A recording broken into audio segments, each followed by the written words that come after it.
The following podcast contains opinions which are intangible and pose no threat to your safety. It also contains spoilers, which are very real and may harm your viewing experience. You've been warned.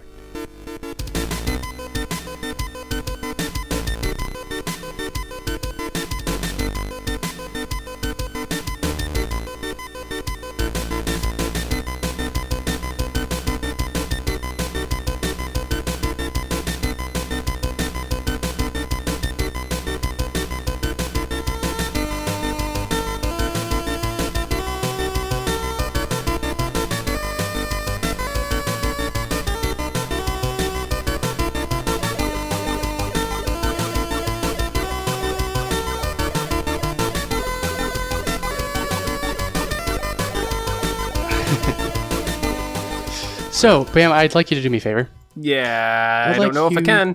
I'd like you to ask me to describe my mood. All right, Cam. Describe your mood. Synthwave and Hollow Knight.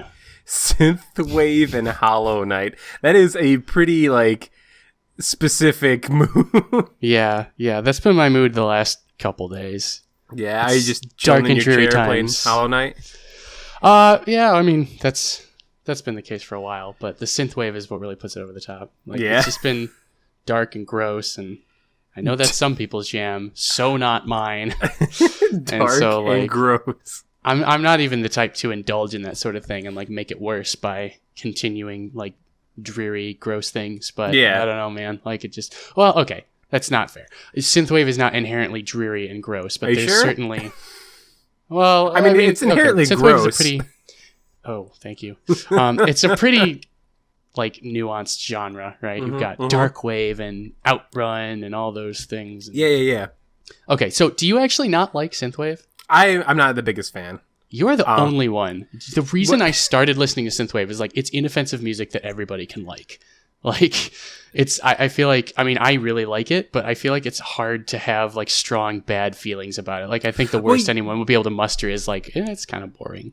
That's okay. So that's the thing, right? To say I dislike it isn't to say that's a very strong opinion one way or the other, right? It's not my favorite, and I don't like listening to it. But if it comes on, I don't get visibly angry like I do if country plays, right? Okay, yeah. If I listen to country music, I get visibly angry. It is irritating.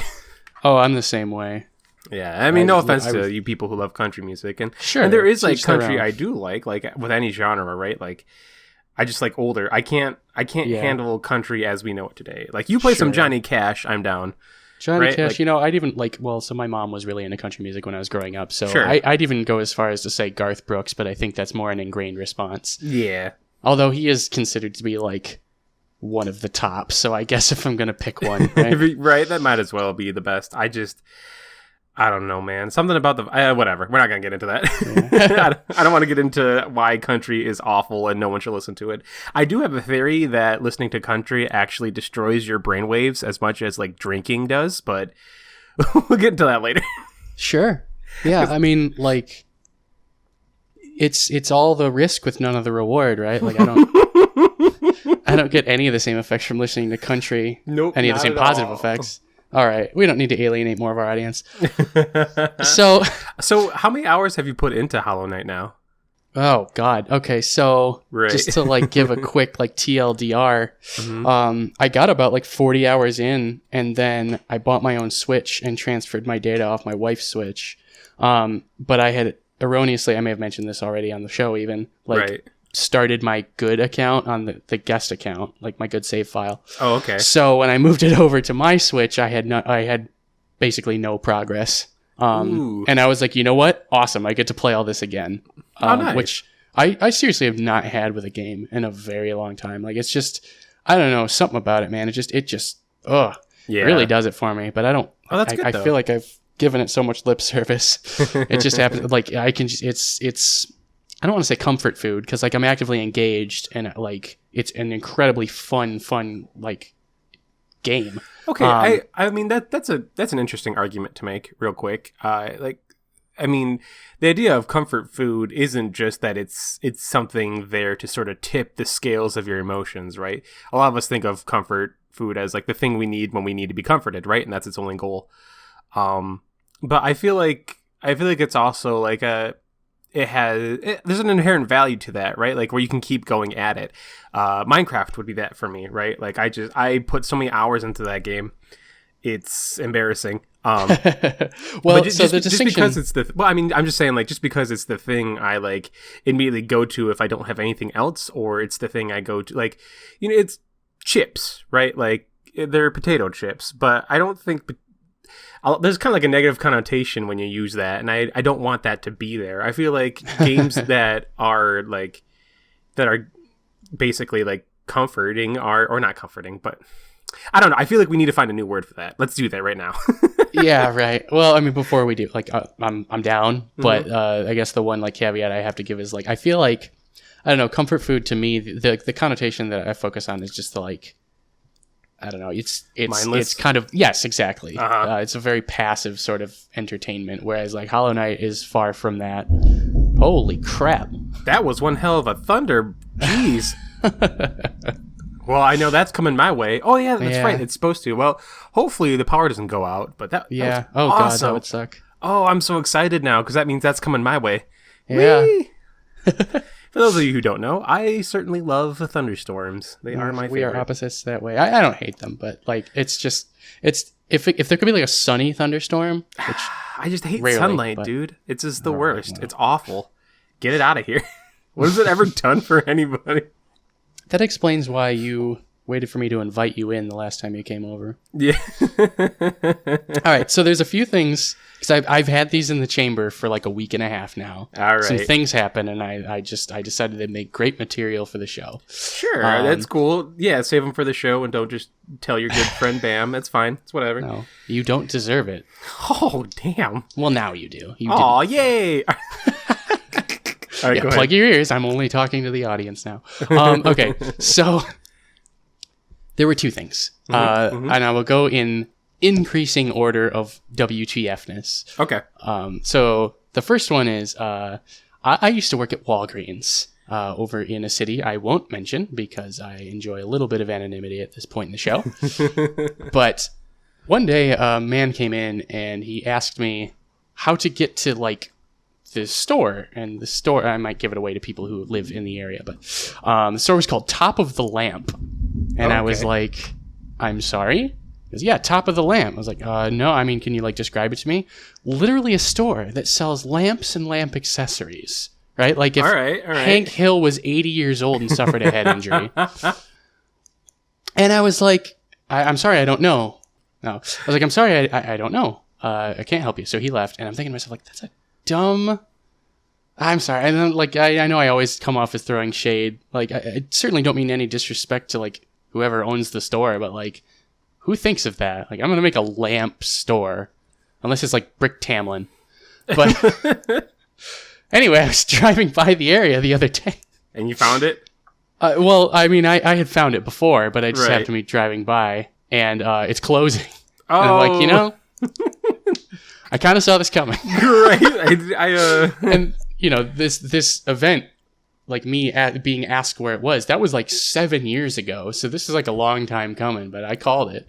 But listen, 7 years, the fact that they stuck around for that long, that's pretty decent. We've got, there's a chandelier store somewhere around here. So I guess it is a thing, right? Like lamp specific stores, but I just always don't. How is there such an audience for that? Listen, man, everyone wants to light know. up their house, but like, I don't care enough to like get an artisan lamp. So moving right along. So right. This actually happened literally 20 minutes before the other thing I just talked about, and I apologize for the thunder. It's going to be interrupting us throughout the evening. That's on the way to the area wherein lies Top of the Lamp, or used to at least, I saw an ice cream truck getting pulled over by the police. Ooh! It made me very uncomfortable. He probably blew a stop sign. Maybe, but man, did my mind go different places. I immediately got very cynical. Oh, like how cynical are we getting here? What's going on there? It's just like, I mean, can you imagine a vehicle that, like, other than a van with no windows, which arguably could describe an ice cream truck? I was going to say, it's a van with no windows that attracts children. Exactly. Being pulled over by the cops. Yeah. Poor guy. I really do believe that the world is inherently good in most cases, but that really just set off some alarms. So. Right. All kinds of flags. Yeah. Yeah. So, anyway, that was About Town with Cam. Just in case it becomes a recurring segment. About Town. I like it. Jesus. Yeah. But, this ain't no local landmark / About Town podcast. There it is. I was trying. This whole time I was sitting in silence, awful. trying so hard to think of, like, how am I going to segue this in? How am I going to segue this in? There you go. Everyone, come on and experience the fury of our podcast. All right. Welcome, everybody, to Bits, Chips, and Flip Scripts. It's the Butterfly Effect in Gaming. I'm Bam. I'm Cam. And today we're going to look at one of my favorite games as a kid. This game's a little strange. It's a little, some would say it's odd. Oh. Ooh. We look at I'm on the edge of my seat. Abe's Oddysee. This game is pretty cool.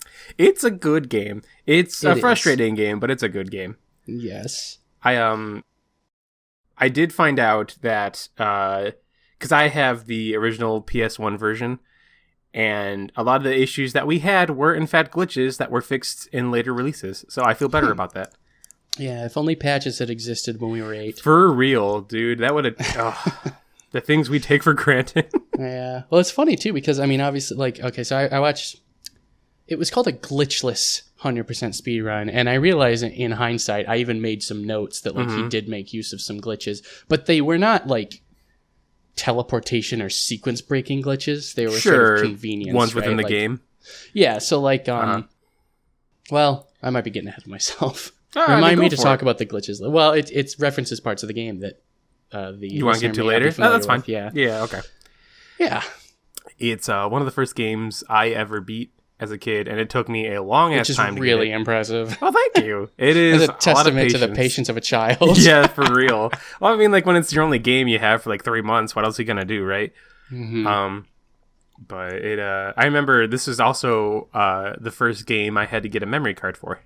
Okay. Because I was... Even though, like, I think we found out you didn't necessarily require it, because it does have passwords. Right, but I mean, I was a kid. Who has a piece of paper? Like, I didn't know what was going on. Who the heck? I never did that. The first time I started doing that was with Kid Icarus. I was sort of close.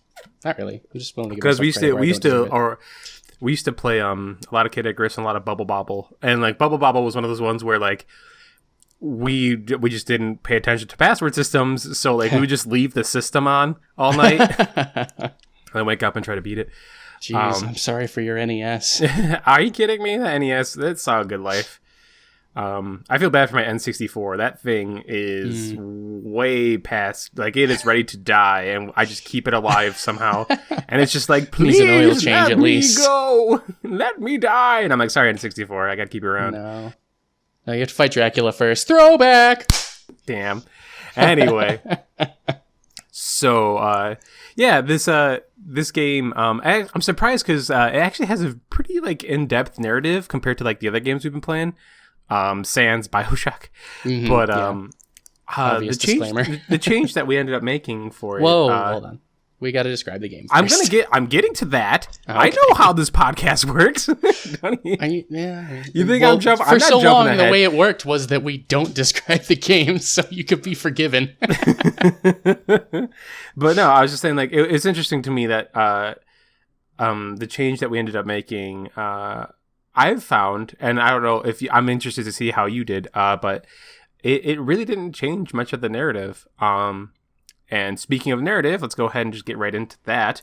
Yes. Before Cam rudely interrupted me. Would you prefer I interrupt you politely? Kinda. A little bit. Excuse me, you're beautiful. Oh, dang! Beautiful! Yeah. You got interrupted. I'm blushing. Politely. All right. I did finger guns there. Damn it! Of course you did. I'll take a picture and put it on the website. I won't do that. Maybe one of these days when we get you your Twitch, or not Twitch, I'm sorry, your Twitter. Oh, so no, I'm not allowed to have a Twitch. You're not allowed. I am sick of your domineering attitude. It was in the contract, Cam. There was... Dude. We said we weren't going to talk about that for at least 10 episodes. All right. So I actually have a pretty in-depth explanation of the narrative, so I'm just going to start reading off that. So we're on this planet called Oddworld, and there's a corporation called Rupture Farms, and it's run by a species known as the Molochs.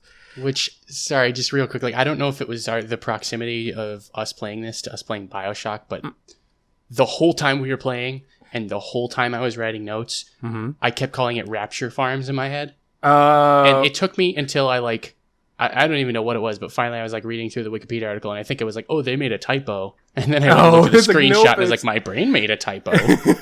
My brain made a typo. Yeah, it's and actually that's I'm surprised I didn't even I didn't get that, because I think I've been going back and forth too, and I didn't know why. I thought I was just being dumb, but now that you mentioned that, yeah, it's because we just played BioShock. But anyway, so yeah, Rupture Farms, run by the species Molochs, who are these greedy corporate bastards, has been systematically consuming the other inhabitants of their world to near extinction. In fact, some of them they have farmed to extinction. So running out of food sources, they decide to use the species they've enslaved, the Mudokons, as their next profitable treat. And the employee, or their top employee, and oh yeah, he's the employee of the year, and he's the top slave. His name is Abe. Discovers this on accident while working late one night, and chooses to flee and save his people. While escaping, he ends up dying, I guess. He falls and hits his head, and then he has these weird visions and shit. Is that like a fan theory? I think I'm sure it is. I didn't see anything because I didn't do too much internet research on this one, just because I played the game a lot. But I bet your own fan theories. I pretty much like I feel like that's probably a thing, is that this is all like he died there, and then this is all like a weird vision of him trying to get into some kind of afterlife thing. I don't know, but. Anyway, so he hits his head, he has this vision, and is shown by a mystic shaman that he is the chosen one who must save their land from the Molochs. Discovering like ancient temples and lands where the Mudokons and the other species thrive, Abe passes trials in temples and becomes the Shryskull, a being with demigod-like powers. He then returns to Rupture Farms, rescues the slaves, and destroys the factory. And depending on the ending you get... Oh, spoiler. You're right, for real.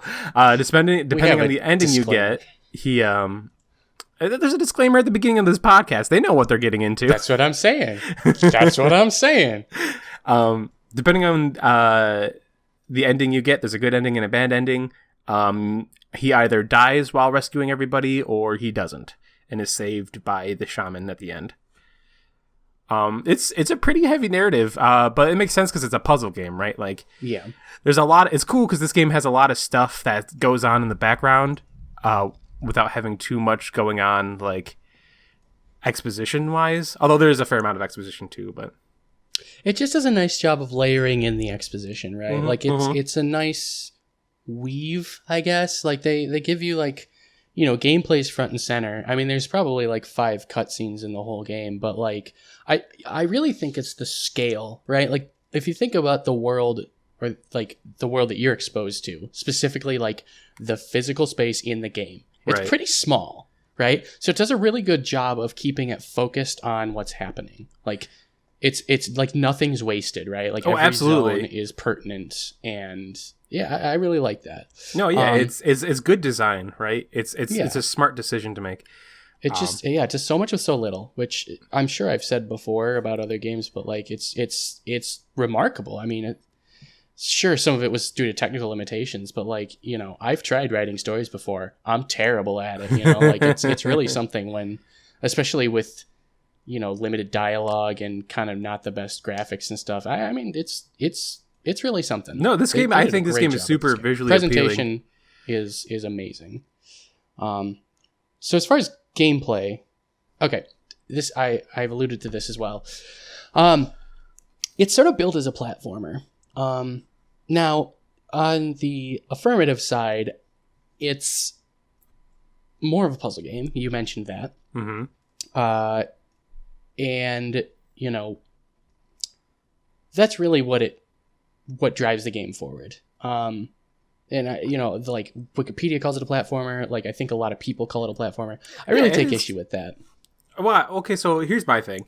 Well, I guess I'll just hear you out on it. What to you does not make this apply to the main mechanic of this game apply to platformer?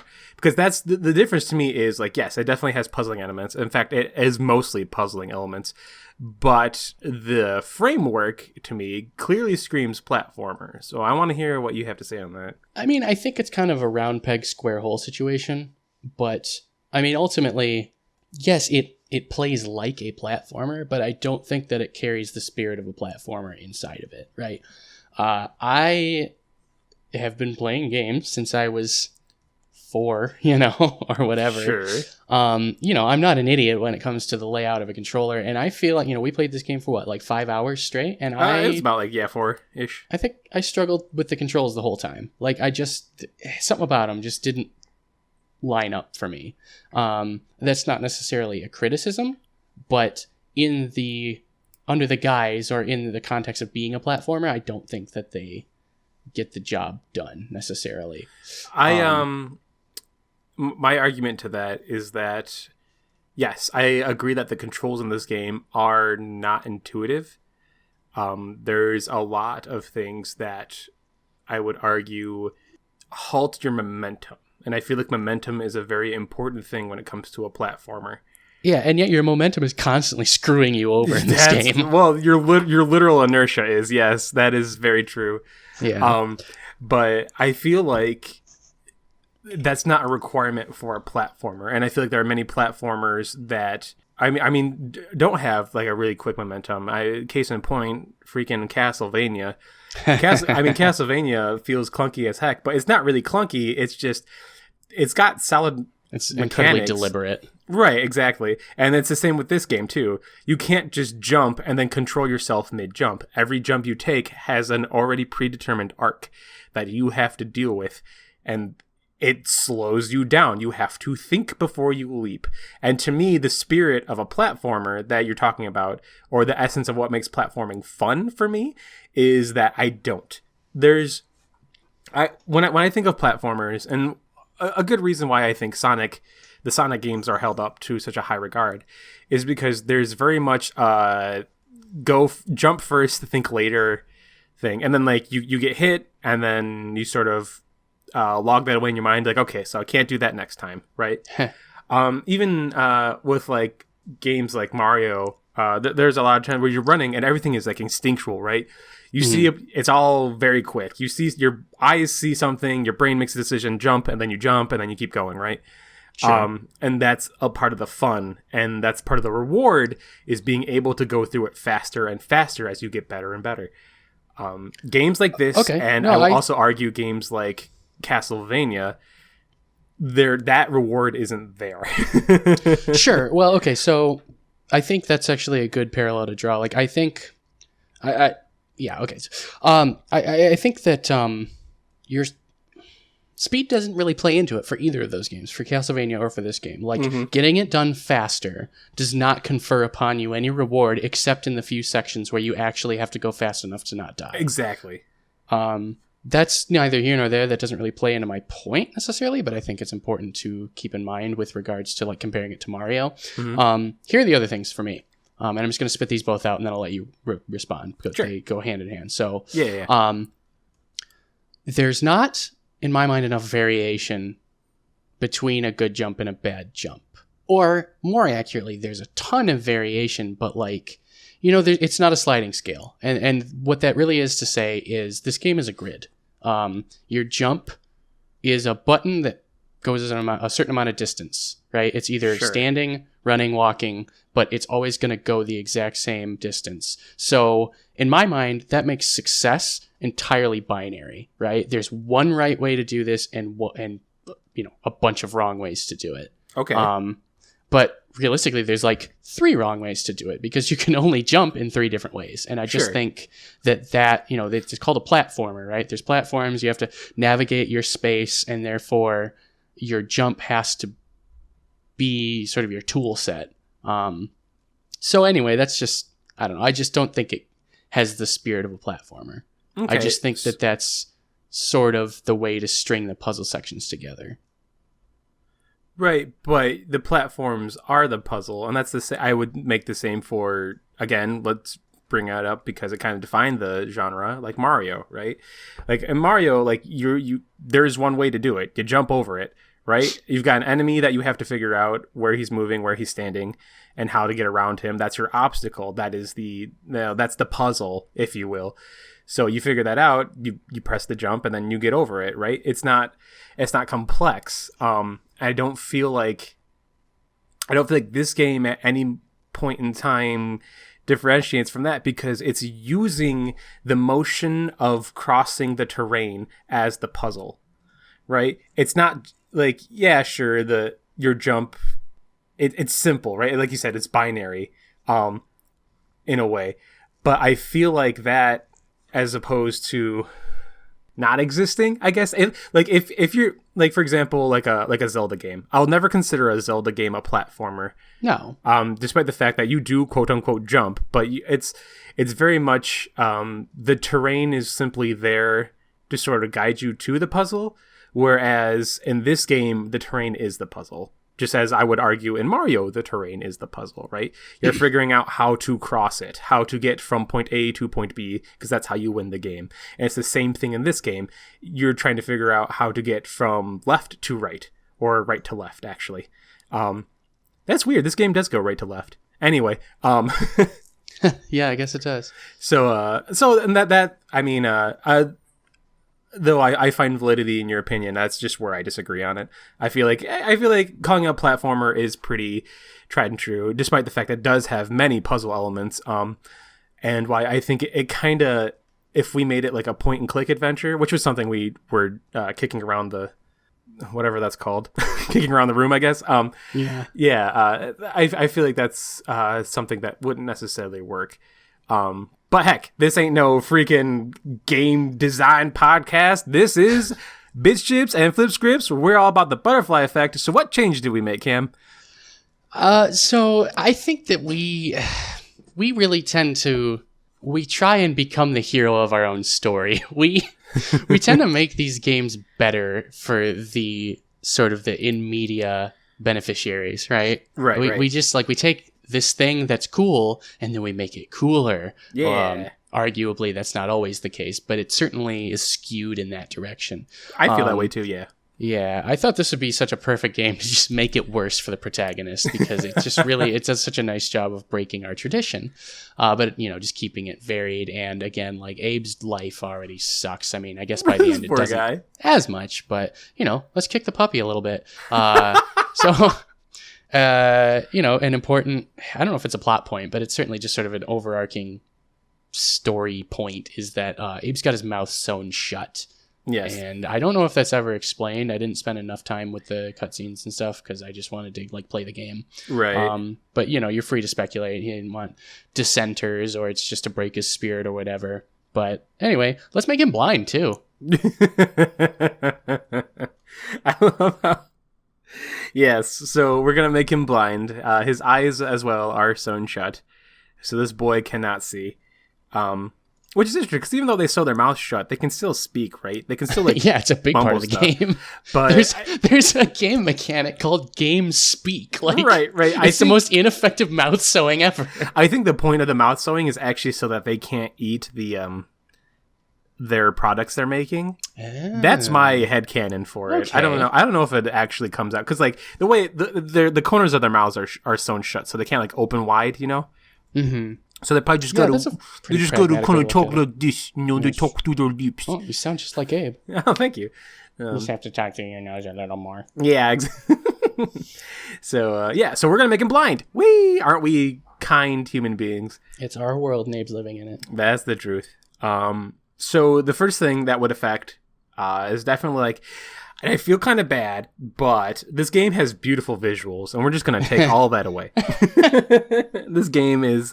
I really think we should make it very much so like black and white, right? So the idea is the game is just a black screen until you... Except you can see yourself, right? You see the representation of yourself as Abe. So you're probably like super buff and like have ladies just like hanging off of you all the time. That's actually really funny. Ooh, I really like that. So like, cause later, okay, so this is kind of jumping ahead just a little bit, so we'll jump back. But later on, I do like have moments where I feel like we will be able to actually see the world because we'll be changing perspectives from. So I feel like that's really good to have Abe's visualization of himself, right? As opposed to what is real. I like that. We're keeping that. So picture this, right? It's a black screen except for a grayscaled version of yourself, buff with rippling pecs and awesome calves. They're assorted rippling things. And then maybe you can see like a kind of like a rippling along the floor that goes a certain distance. Sure. So you have an idea that there's a floor under you, and maybe like you can see a little bit like a wall behind you, just a little bit if there is a wall. Mm-hmm. So that way you kind of have like you have a very basic understanding of the area around you. And this does such a good job of addressing my criticisms because by making him blind in one fell swoop, we have entirely thrown out the pretense of this game being an actual platformer. You're right. You're at, and that's my next thing actually is because again spiritually I feel like a good platformer is all about momentum. I feel like because we're blind and like it doesn't make sense to run. So we remove the running function. It's gone. It's not needed. Just stop it. Just quit it because I hate that fucking mechanic. It's I bad. hate running. He has so much momentum, and I get it. It's all like, well, the idea is you gotta get good at it. I hate the inertia he carries, that momentum he has. So it makes stopping so impossible. And every time like you feel like you need to run, you really don't, except to cross certain gaps. It's a run and jump deal, right? Yeah, well, and okay, so like, I don't want to harp on it too much, but like, it really just comes down to like, maybe that's what I take issue with as far as like the platformer distinction is like, you know, when things are tight and like deliberate in like a platformer, and this game relies so much on your reaction skills in so many places, but does not support it. Like, it doesn't have faith in itself to have that as a central mechanic. Yeah, right? It's like in a game like, I don't know, even Castlevania, like if you screw up, you know what you did wrong. Okay, I say that too much. Let's pick a new example. Pac-Man. Okay. If you get eaten by a ghost in Pac-Man, you usually know why. Are you calling Pac-Man you took a wrong platformer? Turn. No. Okay. I'm just saying it supports its central ideas. Yes.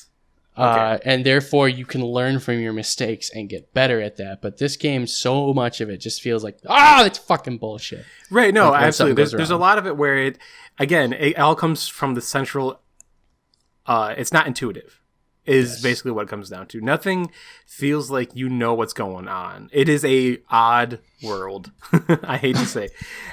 So like you feel like you know the mechanics, you feel like you've implemented the mechanics, and then somehow you still the feel game like crap. You over. Yeah. It's almost like a hint of randomness to it, which I don't think actually exists, but it's weird. And I don't know if that has to do with like sluggish controls or animations not going along proper with like hitboxes, stuff like that. It's there's a whole bunch to it, but I feel like this game definitely is something that takes a long time to learn, and I feel like the running mechanic is a big problem with that, along with like just rushing in anything. This is a game that wants you to take time to learn it, right? There's a reason there's no death count. There's a reason there's no game over screen. It's because you are expected to die and through trial and error figure out what to do, because that's the kind of puzzles that provides you, which is fine. There's a lot of games that do that. Heck, I would even argue Meat Boy does that. The whole and I'll give credit where credit's due. Like, they were way ahead of their times with the no lives thing. Oh, absolutely. Like, they could have just so easily, lazily thrown in a live system and made you start over when you died a certain amount of times. Yeah. That's supporting your central theme. I will absolutely give them credit for that. Mm-hmm. So because they know you're gonna screw up. This game is supposed to be rather punishing. You're gonna die, and you're gonna die a lot. Yeah. I like that though. I like the idea of like by removing the running function, like now we're opening up the idea of whatever platforming we have to do. We know we have to think about it first. Yes. And the game can be built around that, which I think it supports it more as a puzzle game. Which I think is good, and then it also makes it more of a solid game, right? Because I feel like on the opposite spectrum, you know what, Cameron? I just had a thought. Please indulge me. I feel like this game has, as Barry Kramer put,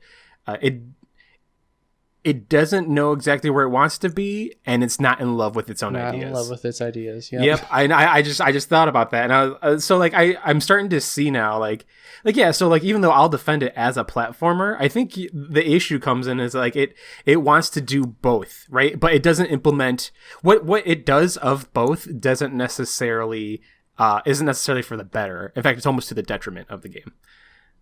So. To our earlier discussion, I will give you that. Anyway, so next up, the problem is this whole game is about exploring and then trying to flee, right? So we can't see anything, so how are we going to do that? Yeah, so this is probably the thing I'm most proud of, but I really took it deep here, and I just think, like, Abe in the original game is very much... wisdom based in the D&D parlance. He's a wisdom hero, right? He takes a situation and he sort of he has to use quick thinking and guile and wit, right? Problem solving. Even though he seems kind of a little goofy, right? Well, it doesn't mean he's stupid, right? Well, no, it's the opposite, right? He is stupid. He doesn't have the intelligence. He doesn't have the information known, but he's good at using the information he does have to its the best that it can. That's I think the main difference between wisdom and intelligence, right? If we're using that D&D parallel, I just think of wisdom as more emergent, right? In the moment, exactly, right? Absolutely, moment to moment. Like, how can I do this with this? But yeah, he's clever, but he'd have to get smart if he's blind because, well, okay. Let's strip away all the abstractions and the glitz and the glam. Like, this becomes, I mean, the game already is, as we mentioned, like it's basically a point and click adventure, but you play it with a controller. I mean, It so badly wants to be pick up item A, find item B, an hour later, put them together, burn the rope, get the suitcase, whatever, but it can't. Throw, a lot of reasons, baby. And that's good in a lot of ways. I mean, it works to the game's advantage, and it definitely sets it apart. But at the same time, like, in a perfect world where there were no limitations and there weren't an arbitrary set of guidelines, I think they would have made this, an old Sierra game or a LucasArts adventure or something like that.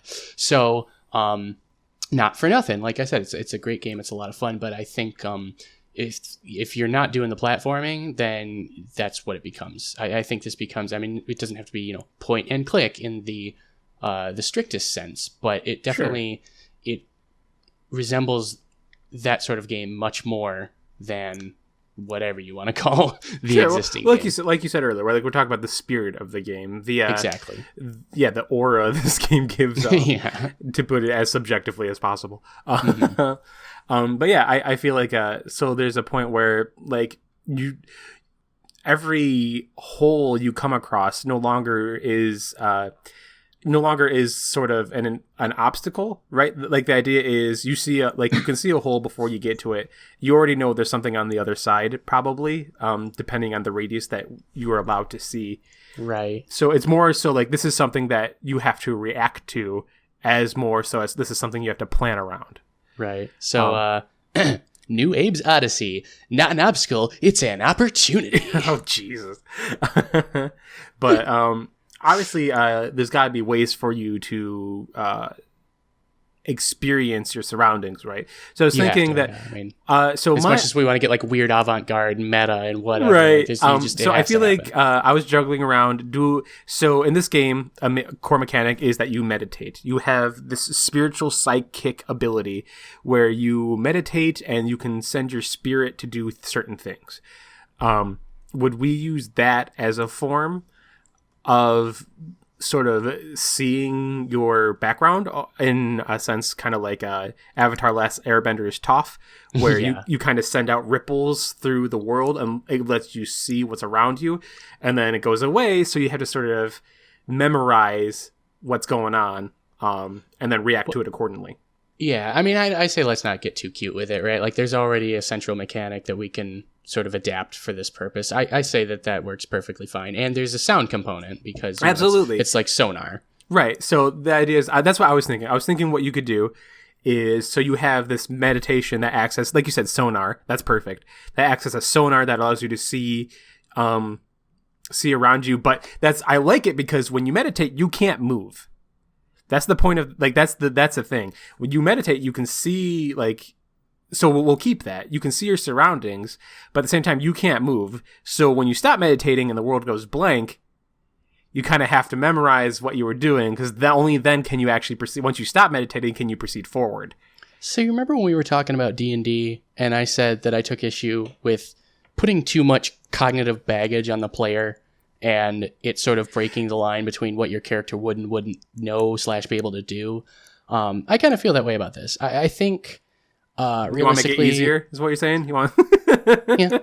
Why sugarcoat it? No, it's just like, I mean, if this is a creature, a being who has lived his whole, or some portion of his life having to use sound to get around well enough that he can use it to see it all.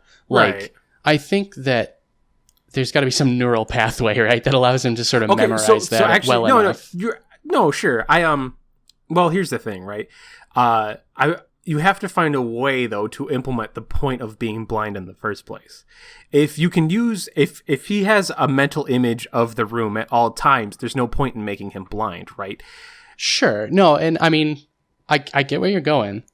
I just want to say that, like, it does limit how much you can see at any one time, right? You can move as far as your mental image has been painted, but you would then have to create more of a mental image, right? And we could do a lot of things with that. We could erase the existing one, right? Like sort of a fire and forget sort of thing. So, as soon as you've lit up one part of the map, you lose whatever you had before, unless, of course, they overlap. Right. Well, here's my thing, though, is like, so I feel like the way that puzzles work, though, is you have to have like an overall picture. So every screen is deliberate. I feel like every time, because, I mean, if you think about it, you take up a lot of screen real estate, right? Mm-hmm. So the idea would be, I feel like when you do the meditation, like, you're gonna see the entire screen that you are on, because this works very much like not so much like Mega Man, but like every screen is its own separate piece. When you move to the next screen, it's a whole different area, right? Almost. Sure. So every screen is very deliberately planned out. I feel like like using the meditation to see part of the screen doesn't make much sense, because you take up most of the screen anyway, right? I feel like it'd make more sense to have it so that you can see the entire screen at once when you use the meditation. How I wanted to combat what you're talking about, because like, like, okay, so you can see the screen. If it disappears instantly, and you have to memorize it, that is going to become pretty like laborious after a while. The point is, it's a video game. You want it to be fun, right? So what I was thinking we could do is... Are you agreeing with me now? I am. I'm agreeing with you. Yeah, and one last thing to my other point is just that, like, I do appreciate what you're going for, right? Like, we have a framework that we have to work inside, and I understand that we might get a little sort of liberal with how we bend that at certain points, or at least how we purport to do so while we're brainstorming. Right. So I totally respect that, like, we would want to keep the structure of, like, screens are sort of separate microcosms. However, I see a way, and this might be what you were getting to, and I apologize if I'm taking the wind out of your sails, but... That's all right. Go for it. I do see a way where that, again, that's your limitation. You design your puzzles around it, right? So you restrict the space that Abe can safely sit and meditate, right? So you walk into a room, you immediately can meditate, and in the early levels, maybe that lets you see the whole room, and that's like your diaper game. And then maybe later on, there's like it's surrounded by rock that doesn't vibrate very well, right? Sure, so you can't use your sound to see outside the rock. You have to somehow get around the rock. Then you can use it again, see the rest of the room. Or, there could be enemies, right? You can only move so far before the guy shoots you in the face. So you have to work around that and get to see as much of the room as you can productively see, based around the fact that you can't move close to this guy with a gun. Right. And get to another part, and then your reward, going back to our sort of Mario talk, is that you get to see more of the room with your meditation. So that's just kind of the way I took it. Okay. But I'll let you sell it to me, right? You might no. I was going to say, it's funny you use that phrase of term, because like I was just about to be like, I think you just sold that to me a little bit. I was like, all right, I'm picking up this pitch. I'm picking up what you're putting down. I want to say, so my point, or the thing I was going to do to sort of fix that is the idea is, so you get a whole so when you meditate, you get a whole picture of the screen, and then over time, it fades away. Okay. Because you got to remember, so around your feet, and like even around, there's a small bubble, a very thin bubble, around you already that you can't see. Because, I mean, like, you would have a presence, or you have a presence that you can feel. You know there's a wall next to you, which we need because there's foregrounds and backgrounds. So, like, you need to know if there is a background or not, right? Sure. So, like, if all of a sudden you see a wall and then it goes black, you know there's something farther behind, which could also mean villains, right? Or people, or sligs that are going to shoot you. And at the same time, you need to know where the floor is so that you know what hole there's going to be. So I want to make it so like the game, you could go through it, albeit very trial and error, like on your own without using the meditation was the idea. Just for like an added, like if you just wanted to do it. But by using the meditation, I was going to say, so it lights up the screen using like no color. It's still black and white, right? So it probably just like black screen, white outlines of all the objects that you can interact with. Maybe things that you literally can interact with will glow, like buttons and stuff. But yeah, and then it slowly fades over time was my idea. I like that. I mean, I like the, if nothing else, I like the visual of that. I like imagining that in my mental. This is the clearest mental picture I've had of a game, I think, that we've talked about, because it's so stark. You know, it's so quick to pick up on, right? Everything's black and white. You can only see things when you're doing this thing. Like immediately, it just like, it's very stylized, but I really like it. No, same. I really want to play this game. On top of it, though, I really like your idea of like. So I like the idea of like stuff fading away, but I think in more, I like the idea of things coming up and then like, but it's limited, and then when you use it again, you sort of lose what you had before because you're switching your focus almost. Something like that. Well, so and here's another thing, because. This is all stuff we can play with. We don't have to decide here and now which version of this we're going to go with. But, I'm just talking about the ideas. Right. And this game is never going to get made, so. No. Well, we don't know that necessarily. But I was also just thinking of like the fog of war in a lot of RTSs. Yes. Where you will see something and you'll walk away. And on your map, you will still be able to see that thing because you have been there, which is exactly what I took inspiration from when I initially pitched the, like, you can still see the level. Yeah. But then when you move your characters back into that place, right, if you saw a level 1 base and then you come back 20 minutes later to the same spot, you won't see it until you walk back up, right? Sure. So you'll see that they had a base there, but things will change as you come back. So it just snapshots things, right? Yeah. So I'm thinking we could make a set of puzzles around, like, you snapshot whatever the screen is set up to allow you to see. Yeah. But things can change. Doors can open, floors can crumble, enemies can show up. Because when you're meditating, you're not moving. So as long as you're meditating, you can see the room in real time. The moment you stop meditating, you take that snapshot. Yep. 100%. And then you have to rely on the sounds you hear. Ooh, Cameron. Oh, Cam. That is awesome. That is so good. I really like that. You are a fucking genius. Well, I mean, I using would other go that people's far. work. Keep going. So I just a quick, like, as we're talking about this, I'm realizing, like, poor fucking guy. Like, at some point there has to be a portion of the game where like misfortune upon misfortune, his hearing gets taken from him. Oh, right? There has no. to be a portion where you have to navigate based solely on your little bubble. I just don't see any way around. Absolutely. I feel like there's like a cave, like because so the idea is like he goes through those trials, right? And actually, okay, so I'm gonna bring out my nerd a little bit. There's a really cool scene in the series Shaman King. Where in order to sort of like strengthen his ability to sense spirits and stuff, he goes into this cave that completely blanks out all of his senses. So he's literally in a void. And that always stuck with me as a kid. The concept of nothing works. And I've done like simulations of that, and it's really interesting to see where the mind wanders, right? When it, like, because that's kind of the reason your brain dreams, right? It's because when you're sleeping, your brain shuts off all of its extrasensory, all your extrasensory organs, right? External stimuli. Yeah, exactly. So like it has to make up a world in order to not go insane, basically. So that's what your dream. That's I mean I'm putting it very what's the word I'm looking for? Like in layman's terms, sort of to oversimplify it. Like that's kind of why you have dreams, is your brain trying to make up for this lack of reality.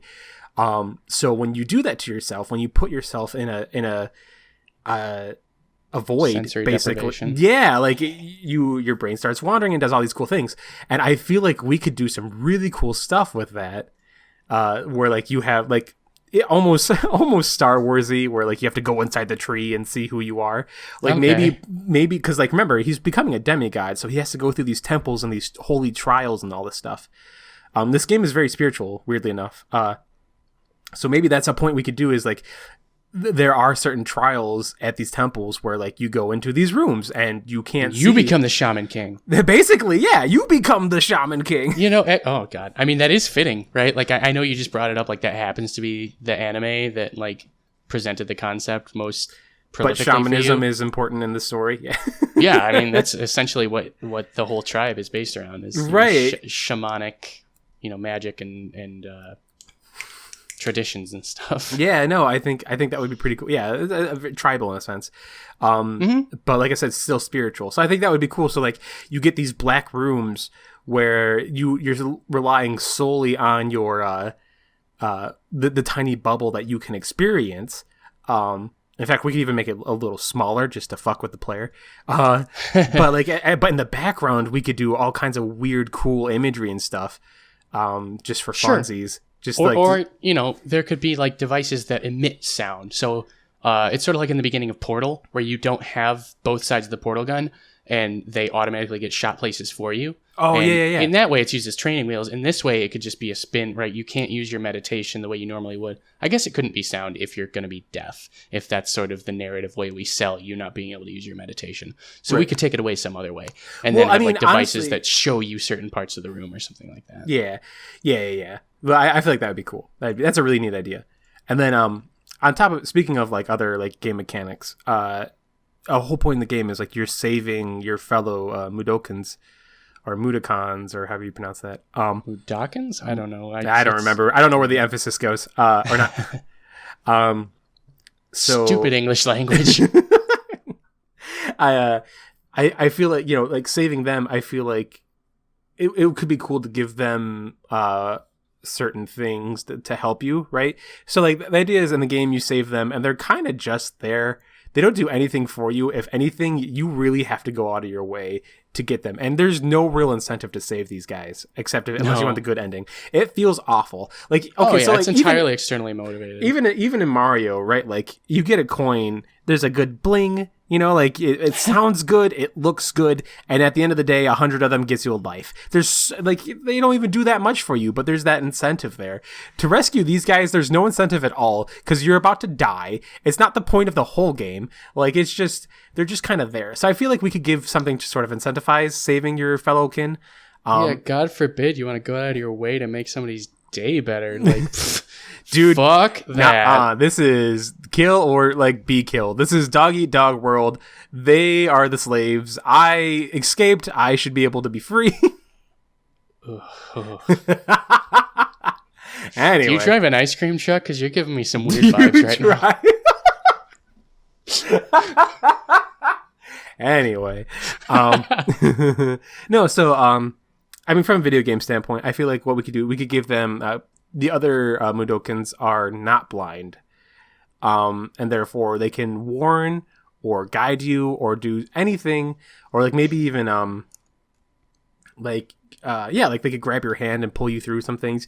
Give them something so whereas like saving them is a little less like painful. Yeah, I don't want it to be as much of a chore. So like the idea is like you have to go through hell to get them, but then like leading them back is a little easier because now you have them to be like, oh hey, look out, or watch out for this, or maybe they can do something else, or like teach you new like talking stuff. I don't know, something. No, I'm totally with you there, and I think something we have not done enough of focusing on is I do still think that those adventure game trappings, again, not necessarily point and click, but the same sort of idea, right? The get an item, use it in a spot, get an item, combine it with another item, that sort of stuff. Yeah, simple puzzles. Yeah, more puzzles in different, very different, very varied.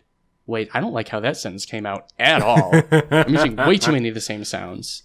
I don't know. I had a sentence where I was talking about slaves, so like I think I'm sorry. Yeah, well, okay. I mean, I like it better than that, but let's not get carried away. So like, yeah, and so, you know, again, like something I keep harping on is like items. Like items are so important in those types of games, and I think in this game, like something that we could use to set it apart from those, we could certainly have the basic lighter rope suitcase puzzles I was describing earlier, which I don't think actually exists in any game that was ever made, but it could.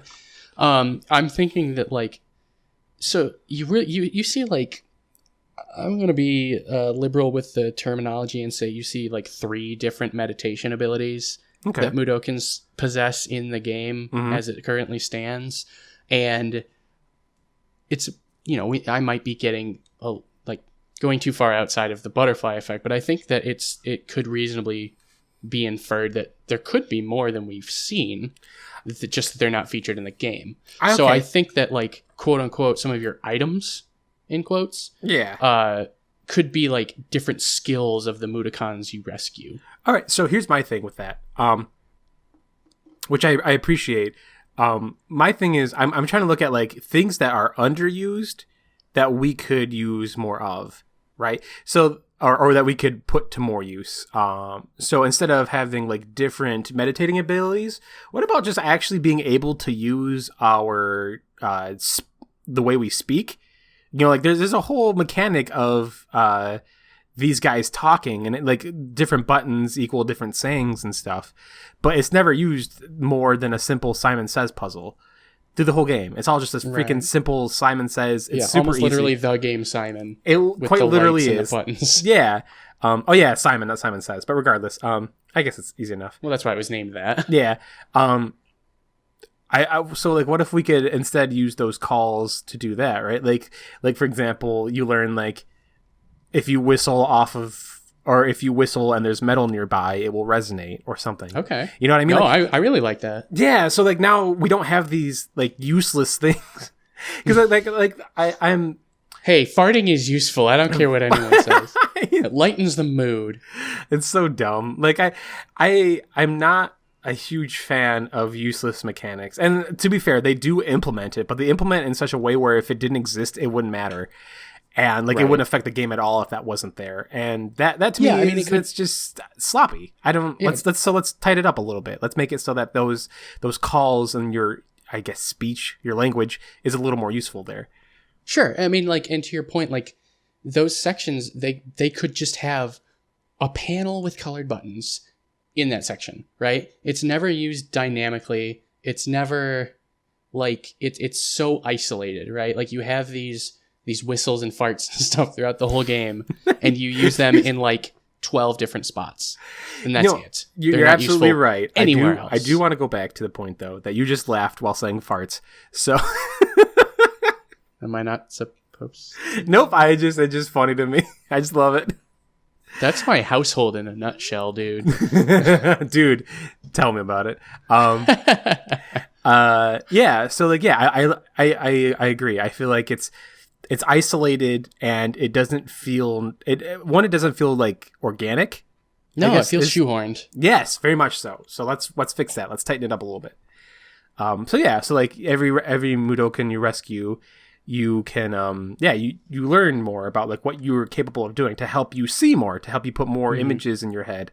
And that's doing good, so, actually, making the game that earlier. plays into the intelligence thing too, versus the wisdom thing. Absolutely, yeah. Like you are learning more, you are giving more knowledge to call upon later. You're retaining more information, right? We're doing a good job. Heck yeah! I feel really good about this so far. I feel like this is probably like our smartest episode as far as game design goes, but maybe we'll see. Bioshock, I don't know. We got pretty cerebral in that one.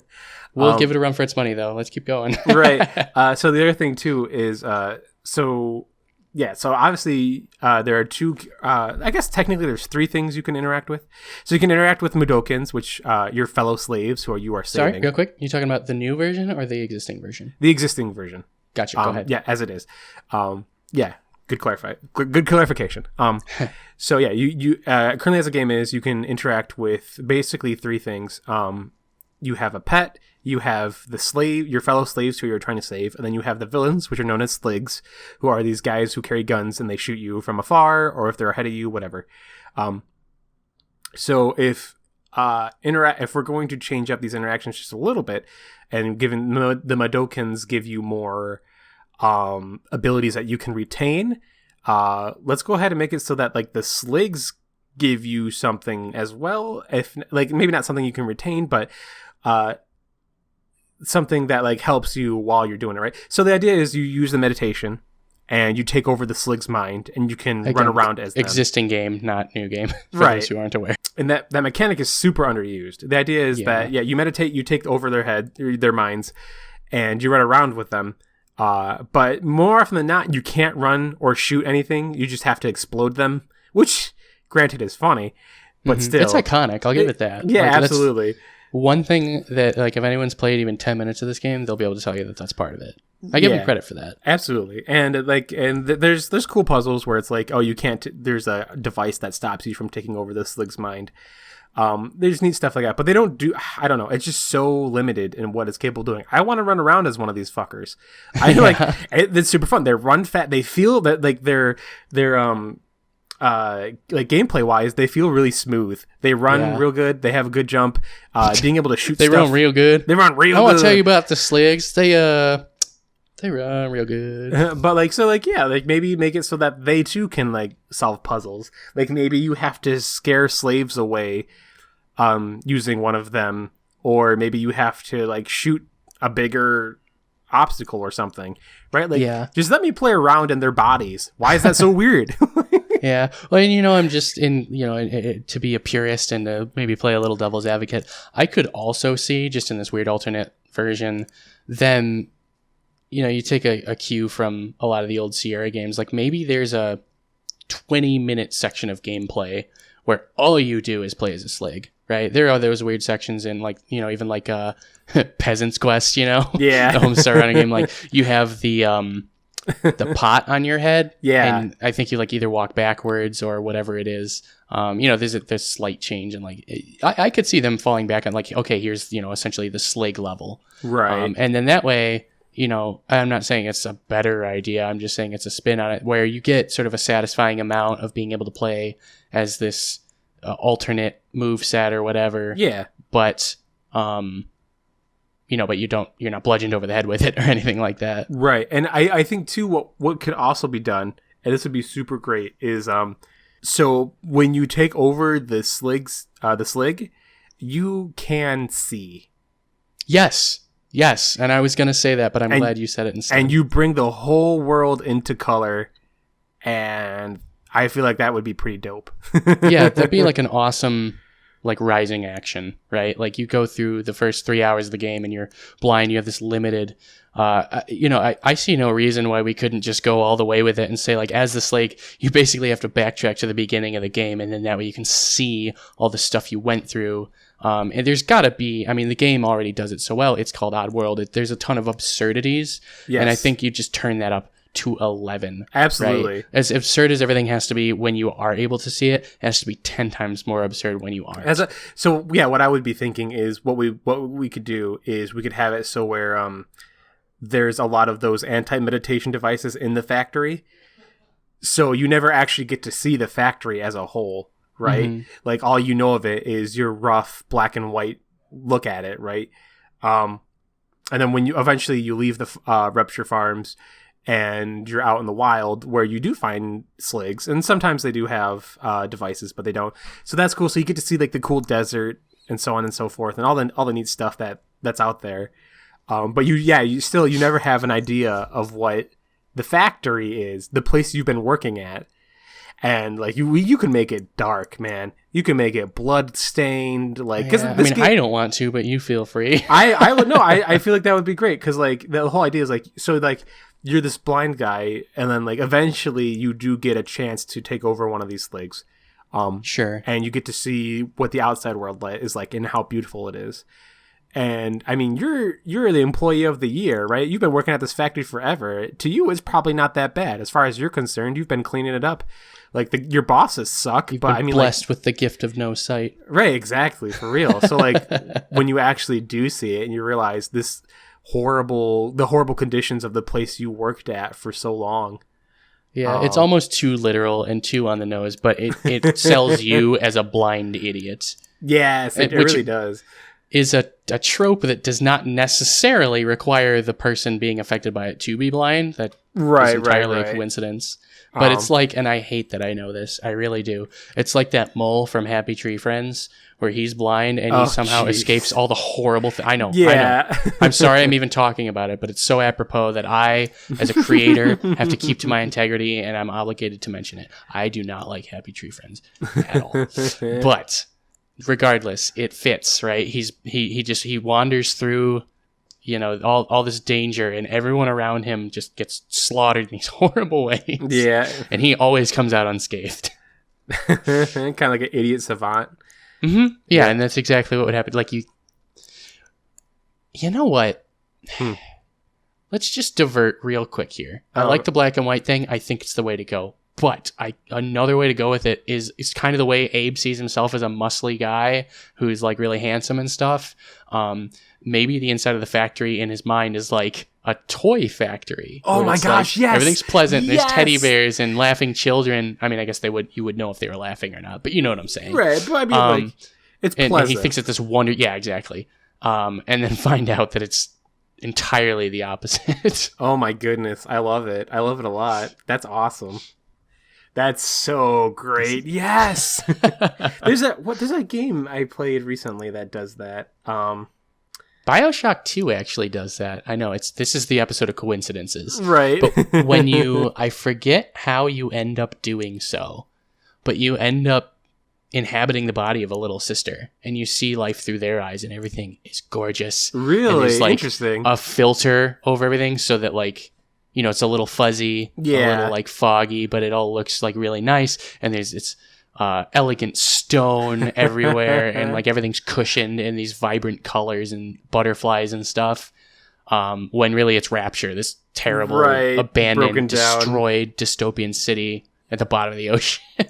That's nice. Yeah, I don't remember. I haven't played BioShock 2, but that's interesting. I did play BioShock 2, didn't I? I don't know. I guess I didn't play that far. But yeah, no, I really like that. I really like that a lot. Which makes it all like, because it's got to be a cool reveal, right? Like, you finally get to see through the eyes of someone else, and to see a world that you've interpreted this whole time. Like, I think that'd be fun. Which at the same time, I suppose means like we had to sort of limit the use of the slig. But at the same time, when you do get to use the slig, you can use, like, it's going to be fun, right? Like, you're going to do more than just explode this fucker. Right. Which is, I mean, like I said, like I like running around at them. They're fun. They're cool. They have funny laughs. I like it. Because they have their own speech too that I don't think like you rarely use, right? You use it to make the dog attack another slig. Right. I only remember seeing it one time in the video I watched. Yeah, it's not, you can also use it to yell at like the slaves, the other Mudokons. Yeah, and there's also a security door that requires a slig voice sample. Yeah. So like it's not, but it's something that's definitely underused that I would like to see more of for sure. And I think that would be fun. And then I like the idea of backtracking through the game and with being able to see I think that's cool. I don't think we should attribute that to Sligs though. Okay. I feel that's fair. They should be like a smaller mechanic. So perhaps maybe like once you get so at the end of the game, I said this earlier, but like once you complete the temples, you become a what's they call the Shri Skull or Shri Skull something, and you're a demigod, right? Basically, and you have these amazing powers to just like blow shit up. So perhaps once you get that ability and you are in tuned with nature and these other beings and whatever, maybe that's like you just get the ability to see at that point. Sure. So it makes backtracking way better, right? And like, and so think about that. So in the game, as it stands now, there's I forgot what it's called, the stockade. No, not the stockade. It's right outside Stockyards. The stockyard. That's the one. And it looks super fucking dystopian. It's super cool. It is super cool to see. It's probably like it's probably my favorite piece of the game. Just so you got these towers in the background with like that look like they have big red glowing eyes that are just like watching you and shit. There's like a gross yellow green light in the background with the sun fading. Well, the sun's gone technically. It's just like lights from the factory, I guess. Yeah, it's really beautiful. It really sells it to you. Yeah, it does. So like, picture like going through the game, not being able to see that, right? Because you can see the foreground, and then like if you go into the background, you can see the background, right? But so you don't really see the artwork there until you come back to it, and then you see just this awful place. And then again, like, you know, it even only played up more so if we implement the whole idea of this character having this skewed perception of everything being happy-go-lucky. So here's another thing that I just realized changes a lot when you were speaking about that, and that is that, like, I'm hesitant to speak to how much it actually ends up mattering, but, you know, sure. You'll go through a couple screens, and then you'll, you know, go through a doorway, and it'll put you in the background of a screen you've already been to. Yes. And, you know, significant or not, it's a nice way to sort of anchor the physical space in your head and be like, oh, this is I finally, like, I saw that before and knew that was a place I could get to. Now I'm there. And it's sort of a little intrinsic reward. Right. And so there's a way, and I can't think of what it is, but there's a way to make that interesting once you get your sight, right? Like maybe in the front, there could be like a barking dog or something, right? But you never encounter it. And then you finally end up with your sight in the background and you see the dog and you're like, oh, like, hey, I'm in the background of that screen I was at in the beginning of the game, and just make it like kind of rewarding for players who are paying attention. Yeah, no, I also feel too, I feel like we shouldn't keep the game. So does that imply that in this new game we've created that we're going to stick only to the foreground? Like we'll never be in the background? No, not necessarily. Okay. Well, because I was thinking. That's a good question. We were talking about how like we need to expand certain puzzle mechanics to make them, I don't know, just anything, as opposed to repetitious, right? Yeah. So I was thinking like, in the game there are these wells that you can jump in that throw you into the background, which is nice. But what if or just into the air, right? Or just into the air. What if? But like, I mean, obviously, like they're tubes, right? So what if you could use them like a I don't know what the word I would use, almost like a tin can phone, right? So like you could whistle or use some kind of sound, maybe your fart noise. You could fart in this tube, and then it would blow out in the back. So you would know that fart. Shut up. So like, yeah, but I actually kind of really like that just because of the visual in my head is awesome. So like you fart in these tubes and then you'll see the tube in the background because you can hear the noise come out. You hear your fart come out of it. So like that way you can see like, oh, there is a background that I need to get to. Yeah. And it'll be interesting too because like the idea is like you're not always going to have a wall behind you. So like we could use that to sort of telegraph there might be like if a room does or does not have a potential like background, but also too, I mean, those wells are pretty obvious to spot too. Like you'll have an idea. Yeah. So actually I was gonna say, you know, I thought about it a little more and I was gonna say like maybe the background thing doesn't work. Like the background thing works in the existing version of the game because it's so reliant on its visuals to do so much. Which, you know, is arguably the case with a very large number of games. But any game. Anyway, Adventure by Atari. You're going to tell me that the visuals sell you on that game? All right, well, fair. Yes. But if there is a way where, so I'm thinking like fart down a tube, hear the sound, but I think we could go even like one step further. And again, I like the idea of anchoring these spaces in the player's mind, right? Like really giving them just something to grab onto, right? So sure, like maybe they make a noise down the tube and the background shows up, and like maybe we don't allow them to get there through the tube, right? Like I don't know if that's too much of a change, but let's just assume like, oh, like you can't jump down, it's too skinny now. It's strictly there for the mechanical way to see what's behind you, right? But maybe there's like a they're like distinctively shaped rock formation or something. Yeah. So then however you end up getting there later on in the game, you see that distinctive rock formation that isn't anywhere else in the game. Like, oh man, like finally, you know, like I really like that, like, oh man, I'm here sort of feeling. Like we're really opening ourselves up to allow us to give that to the players because we're hiding information.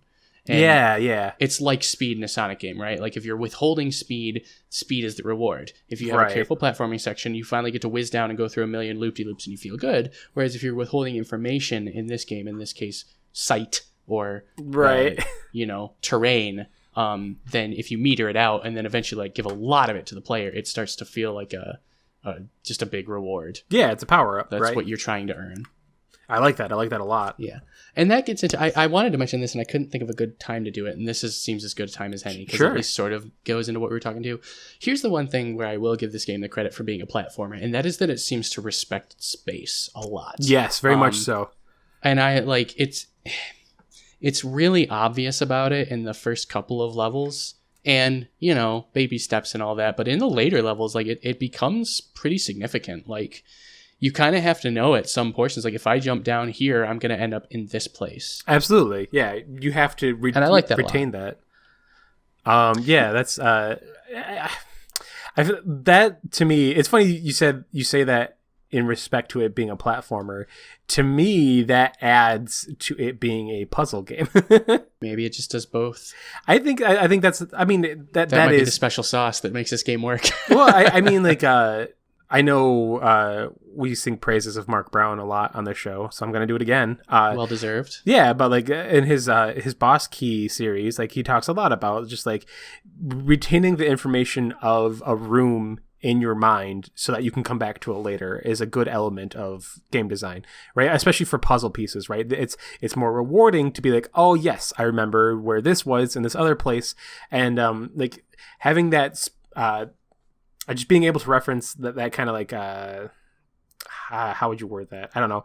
Just like recall, right? Yeah, like, no, well, yeah, just the idea that the space is changing, and despite you not being there, like that's something you have to go back, or that's something you can retain. It's cool, and I think this game does that greatly. It definitely messes with your spatial awareness. And I feel that's like the only downfall of the like segmented screens. I think if anything that kind of adds to it, right? Although it makes it more impressive. Yeah, I but I don't so. think it like I think it does ultimately like it becomes a hindrance in at least a few ways. Sure. I mean, I feel like if it wasn't for like the segmented screens though, like you wouldn't have to memorize things, right? Like you wouldn't have you wouldn't have to know, oh, the screen above me does this, so I have to do this in the screen below me to get to, you know what I'm saying? Sure. No, so absolutely. Like, yeah. I mean, ultimately it does. It goes back to like that it is impressive, and it's worth noting how the game does that and respects its space. Yeah, and I feel like I mean that's definitely something we can keep with us being blind as well. Mm-hmm. And I think if anything, it's even more rewarding now that we have like we're releasing, like you said, bits of information at a time. Right. That's the reward, right? Is gaining that since we're keeping it from the players.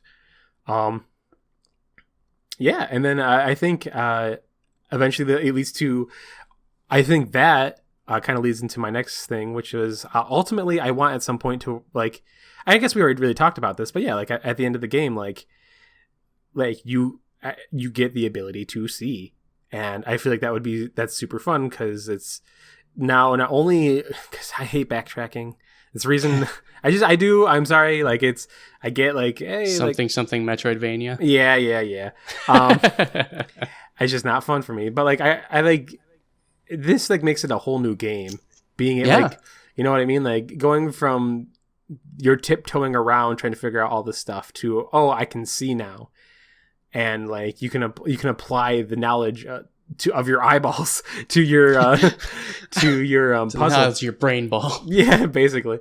Like it's cool. I like that a lot. I like the idea of that. And it makes sense that like because when you go back to the factory, like the idea is you just want to blow through it and get to the end. And it would be way easier to do so with the ability of sight. To rescue those bastards. That's the fucking truth. On top of that, that's kind of though. I'm kind of spent on that. Do you got anything else to add? I wish I did in terms of those. Like I've been talking about. It seems like I have a love affair with these item puzzles that come from these adventure games from days past. And the thing is that one of the things that makes them so interesting and quite frankly so charming is that they seem kind of arbitrary at times. You just get the most innocuous stuff and it ends up saving your life or killing an enemy or whatever. Arbitrary? Are you kidding me? There's a reason it's called Sierra logic. Like I'm a poet. I am understating. It's a literary tool. Get off my nuts. They're the most like the craziest ideas that are super like unintuitive, right? Like it's just like, oh, I gotta use this paper clip to give it to an owl. And it's like, why am I doing this? Yeah. No, okay. Anyway. So, yeah, but I like that this game is like it's about solving puzzles without an inventory system. I appreciate that. Yeah, it's nice because it's different. And I think they did a good job. Sure. I just it's interesting. I'm are you still kind of like digesting it a little bit?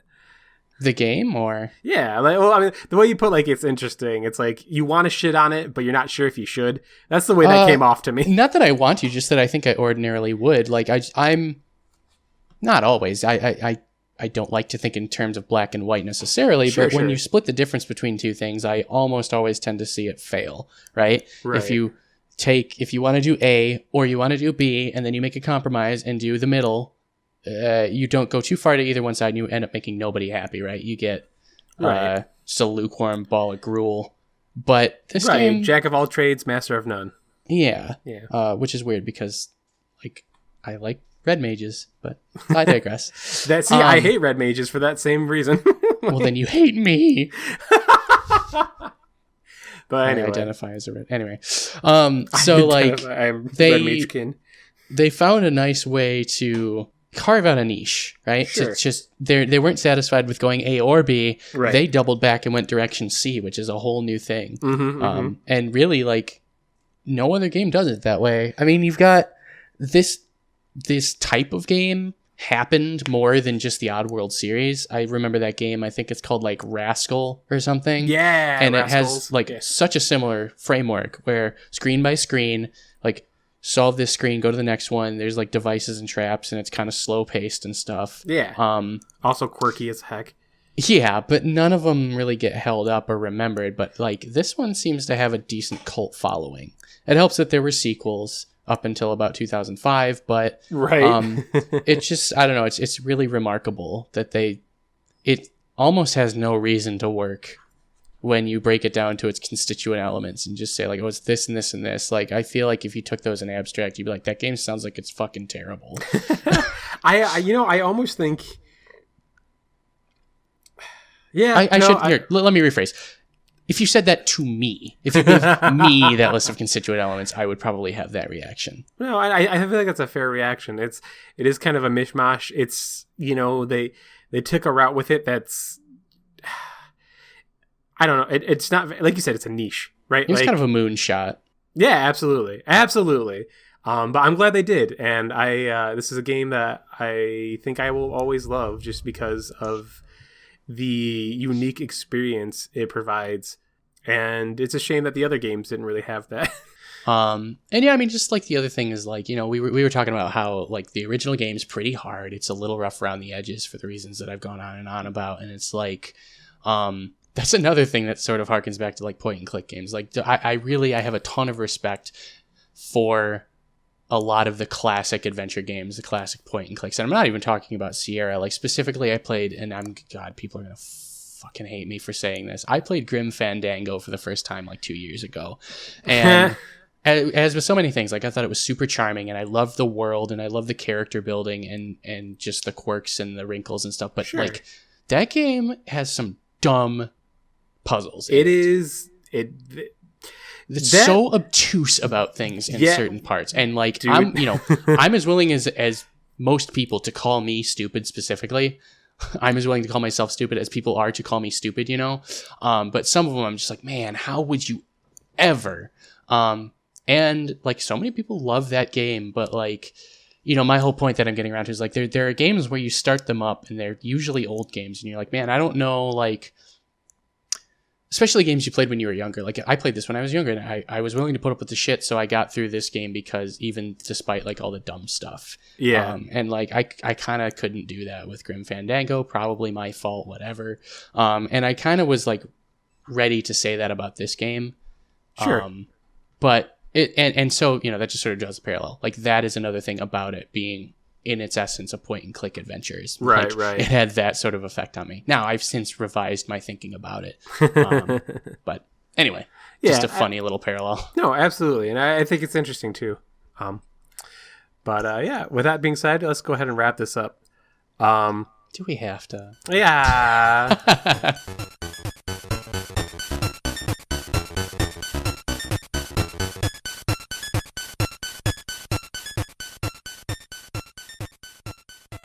So synthwave, Hollow Knight, like it's been a melancholy couple of days for me. And right. I'm generally a pretty positive person. I'm an optimist, and I'm just ruthlessly, I'm just gonna get a little deep here.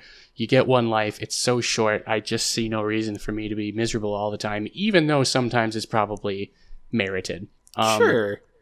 Case in point, do you know anything about the band Anamanaguchi? I don't. I can't say I do. So the best chiptune artist is obviously Malman. Right. But the second best, and they're not even strictly chiptune, but they get lumped in enough that I'm willing to just cut the corners and call them a chiptune band. Yeah, absolutely. Is Anamanaguchi. Okay. And God, like, I didn't even intend for them to be just like my favorite band, or at least like in my top 5, but they accidentally ended up that way. Their album Endless Fantasy came out in 2013, and I probably heard it in about 2015. I have listened to that album front to back, no kidding, at least 100 times. Oh my goodness. Yeah, just because it's that good. I just put it on in the background as I was working. But I swear to God, like, the most profound sadness I've felt in my life in the past like 3 years, pretty much since I heard that album, is like being a fan of theirs. Because like you can see, like, in the world of social media, you can see their past posts on Facebook, and it's 12-stop tour. Oh, they were in Detroit on my birthday 3 years ago, right? And then they like released, like, it took the form of like an indie game, but it was actually an excuse for them to release a bunch of music on the game soundtrack, right? Right. And then they did like a partnership with Hatsune Miku, and they did a public facing, backed by the company that creates the Hatsune Miku software, like a song to promote the software, right? Yeah. And then there's this mythical, this apocryphal album they've been teasing forever. And they talked about it a couple years ago, and then they talked about it again like 18 months ago, and again 12 months ago, and then all their tweets from the past like year is just like kind of inane nonsense. Not trying to talk any disrespect, but it's just like, man, I really wish this album would come out because of like how profound the impact was of their previous album. Sure. But just like trying to find any shred of information in the information age and coming up short, especially in the face of them having like put so much out in the past. Right. It's just, I don't know, something about it just gets to me, man. It's like, and I know like if and when it finally comes out, it'll all be worth it. But my God, like maybe it's just me being sensitive or whatever, but it's, come on, man. Put out your album. I know it's going to be good.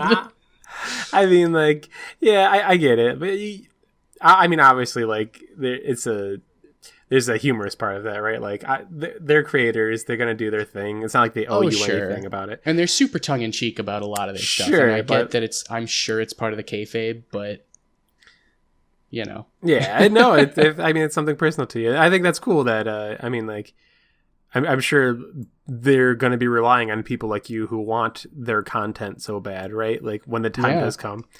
In the meantime, though, if you are looking for something a little chiptune-y, I would absolutely suggest listening to Rainbow Dragon Eyes. Is it a band or it's I believe it's artist, I believe it's just one artist. Spotify. And he just they just released the album for the new game The Messenger. Which has both 8-bit and 16-bit like tracks. So like one sounds like kind of NES and the other one sounds like Sega Genesis. Sure. And he's got like versions of all the songs, like both versions of all the songs. They're fantastic. I've been listening to both of those albums like nonstop recently while drawing. That's hot. Yeah, it's super great. And I mean, if you're also bored, just maybe play The Messenger. Yeah, it's literally like it is the best game since Shovel Knight. I absolutely love it. Oh man, we can cut this if we don't feel like giving it out publicly, but we're probably going to be playing that game pretty soon. So yeah, I'm excited. I'll leave that up to you as an editor. And speaking of music, one quick little throwback. I noticed that a lot of the music in this game, even though it's a 32-bit game, like it almost sounded like it was made in like SNES sound font. Oddworld? Yeah, like a lot of the tracks sounded like they were straight out of like Donkey Kong Country. Yeah, they were like ambient, but they just had that sort of like you can definitely hear a lot of similarities if you're looking for them. Yeah, definitely. But I mean, I like that ambience though. And I hate the death noise, dun dun dun dun. And like, I get it, I died. Yeah. But on that note, on that cheerful note. Thank you folks so much for listening to this episode. We're glad hopefully you like it. Yeah, I guess I'm Bam. I'm Cam. And remember, the smallest act can make for the biggest changes. We'll see you next time. Thank you all so much for listening. For updates on future episodes, you can follow us on Twitter at BCandFS. Again, that's BCandFS. If you have some fun ideas of a game to change, please feel free to email us at bcandfs@gmail.com. We want to give a special thanks to Melman for letting us use his song Flowers for the intro. It's a fantastic piece, and you can find more fantastic work like it at melman.org.